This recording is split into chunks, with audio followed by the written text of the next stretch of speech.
Hi, this is Dr. Gregory Sadler. I'm a professor of philosophy and the president and founder of an educational consulting company called Reason.io, where we put philosophy into practice. I've studied and taught philosophy for over 20 years, and I find that many people run into difficulties reading classic philosophical texts. Sometimes it's the way things are said or how the text is structured. But the concepts themselves are not always that complicated, and that's where I come in. To help students and lifelong learners, I've been producing longer lecture videos and posting them to YouTube. Many viewers say they find them useful. What you're currently watching is part of a new series of shorter videos, each of them focused on one core concept from an important philosophical text. I hope you find it useful as well. In the very end of Book 9 of his Meditations, Marcus Aurelius in chapter 42 is going to lay out for us a number of really important considerations that we shouldn't lose sight of. And if we keep these in mind, we will be able to avoid falling into the trap of getting upset with all sorts of people in the world by not having such unrealistic expectations about how they are and how the world is. So he begins by saying, when you run up against or when you encounter someone else's shamelessness, an aishuntia, right, which means like doing things without caring whether they're right or wrong or whether they hurt other people, not feeling bad about it, right? So there are people who characteristically behave that way. It's not just screwing up a little bit, it's screwing up in being a human being. So when you encounter this, ask yourself something, if you start getting upset, is it really possible for there not to be shamelessness in the world, is how it's literally said in the Greek. Here's another translation. Is a world without shamelessness possible? And, we could pause on that for a moment and say, well, yeah, because anything that we can think of is possible. So, yeah, sure, we could have this utopia in which shamelessness doesn't occur. I'm just taking, a few tweaks to this universe. And Marcus would stop you there and say, okay, think this through. How is that actually going to be the case? Given the way the world is, given the kind of human beings that we're working with, given the many different ways we go astray. No, if you're being realistic about possibilities, no, it's not possible. You're never going to have a world without shamelessness.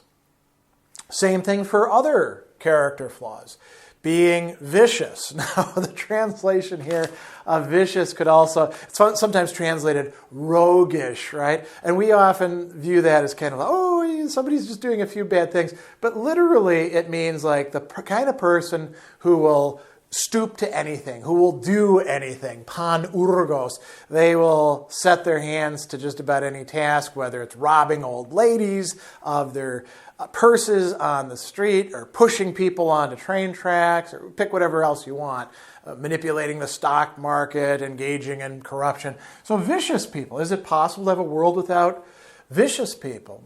Marcus says no. Or untrustworthy, apistos, people who you can't rely upon even if they make promises to you or other sorts of commitments. No, people are going to act that way. Not everybody, right? He's not some sort of pessimist or misanthrope, but you're going to have people like that pretty much anywhere you go. And, people get very unrealistic about this.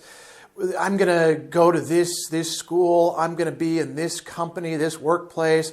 I'm going to do this thing, and everything's going to be great from now on. No, Marcus would say, you're being foolish in thinking that and telling yourself that. And he tells us that we should keep in mind or remind ourselves. The word here is actually the word for remembering. We should remind ourselves, as he says, that the class, the group, is going to exist, right? The whole class has to exist, or more literally, the entire class cannot not exist. There can't not be people of this general sort in the world. So then that will allow us to be more gracious, more hospitable, more tolerant is a translation more menesterus, right? Will be more peaceful, more nice, more beneficial to the single people that we run into. So if we know that, the world can't exist without shameless people, when we run into a shameless person, we're not going to get all upset. When we run into an untrustworthy person, since we know that untrustworthy people exist in the world, we're not going to get quite so upset with them. He says, remembering that this whole class will make you more tolerant. Then he says another important point to keep in mind, and the translation here is what qualities, but it's much more literally what virtues, what excellences, and it's done in the singular, what virtue, what arete did nature provide us with towards this particular kind of mistake, pros tuto hamartema, right? This kind of error that people are engaging in, whether the error is shamelessness or viciousness or untrustworthiness or picking their nose in public or,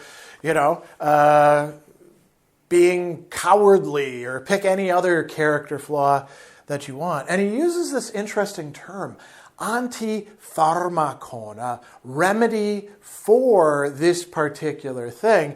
And he says that, here's an example. The antipharmakon for dealing with mean, or as it's translated here, unkind people, agnomon, is gentleness, is being nice to them. Prautes, the control over one's own anger, not being angry with them, being patient with them. And he goes on to say, every single flaw, every single vice, every single bad characteristic that you can think of, there's an antidote for it. Other qualities, other virtues to balance other flaws. So, we encounter this kind of person. Well, we have within us a potentiality to behave in a certain way to them, right? So, for example, as he's going to say a little bit later on, somebody betrayed you. Who the hell told you you had to trust them, right? So, if somebody is untrustworthy, you can still be decent to them, but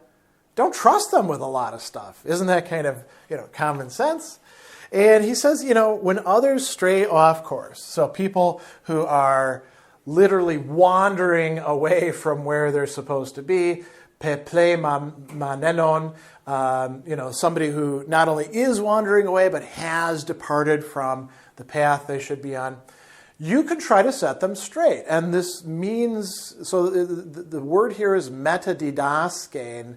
Didaskein is to teach. And so the metadidaskein, to get them back onto the proper path, to show them how they should go. So he says you can always try to set them straight. Every wrongdoer, everyone who's screwing up, everyone who is erring, is doing something wrong, doing something the wrong way. And they don't know that it's the wrong way. Or if they think that it is the wrong way and they're doing it, there's some other higher level mix-up that's happening in their head. So you can try to help them out instead. He also says another thing that'll help you not get upset with them is it seems like they're hurting you, injuring you, damaging you, doing something wrong to you. And maybe they can actually hurt your finances, a bad financial manager who's untrustworthy and embezzles from you. They are hurting you in some respect in relation to your money, which also might have to do with, your health. You can't go to the doctor or you can't enjoy certain pleasures. But it can't really hurt the core of who you are. None of these bad people can damage you in the real you, your mind, your dianoia. None of them can make your mind worse, he says. Unless you, in some way, are going to let them. And that's your own damn fault, he would say, right? This is him talking to himself. So really they can't do you any true harm or injury or damage. He says, they can't do anything that would make your mind worse. That's all that harm or injury could really mean. Another really interesting consideration here, it comes from the fact that we have a rational faculty, right? And he says, Boorish people do boorish things, right? We could pick any sort of quality. Cowardly people do cowardly things. Untrustworthy people betray people's trust. Vicious people will, do things they're not supposed to do. Shameless people will behave shamelessly. We could go on and on and on. People act the way that their character drives them to act. I mean, they can make choices to change their character, but that takes a lot of work, right? In ordinary situations, if you know that somebody is not going to get a task done and you assign that task to them, knowing that they're the kind of person who's going to cut corners and make excuses, that's kind of on you, isn't it? And remember, too, Marcus is speaking to himself as somebody who rules, right? So he says that what's strange or unheard of about people doing bad things that are in line with their character? He says, isn't it yourself that you should reproach for not anticipating that they'd act this way? What is wrong with you, dummy, for thinking that somebody who has shown themselves a cheater wouldn't cheat on you? I'll give you a very funny example of this. I had a girlfriend when I was in college who was an exchange student, and we got involved, and she was cheating at that time with her fiance, with me. And then she subsequently cheated on me. And I was very surprised and angry. Well, that was stupid from Marcus's perspective. If she's going to do this in a much more momentous sort of situation where there's an actual commitment there, why would I expect her to be trustworthy in that sort of case? So he goes on and he says, the logos, right? We have this rational capacity, logos, which gave you the means to see that a given person would act a given way, but you paid no attention. And that's a choice. That's a decision on your part. To expect people who have not developed their character, except in bad ways, to behave in good ways is just silly and foolish and irrational. So he says, when you call now you're astonished he's gone and done it. When you call somebody untrustworthy or ungrateful, turn the reproach around on yourself. I mean, you can complain about them if you want, but complain to yourself about yourself. You're the one who actually screwed up. You did wrong in expecting people not to do wrong when they're the kind of people who characteristically do wrong. He says, assuming that somebody with those traits deserved your trust, or doing somebody a favor and expecting something in return instead of looking to the action itself for your reward. What else did you expect from helping somebody out? If they're not the kind of person who's going to be gracious and show reciprocity with other people, why the hell would they do it with you, right? And he concludes this by saying, it's enough if we do the right thing for the right reasons, not to get some sort of reward from people who aren't going to provide it. He says, isn't it enough you've done what your nature demands? And this is a really important phrase, right? So it's enough for us to do what is in our distinctively human nature. Kata fusin ten sein. You are a human being, so it's not just acting in accordance with nature, kata fusin.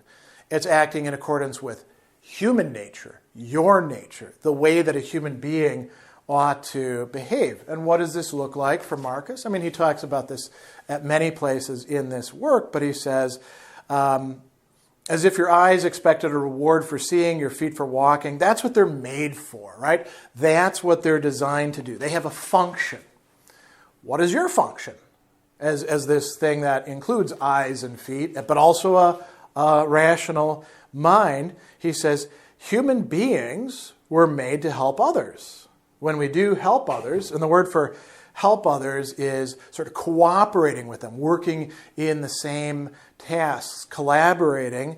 When we help others or help them to do something, we're doing what we were designed for, what it is that is our nature. We perform our function.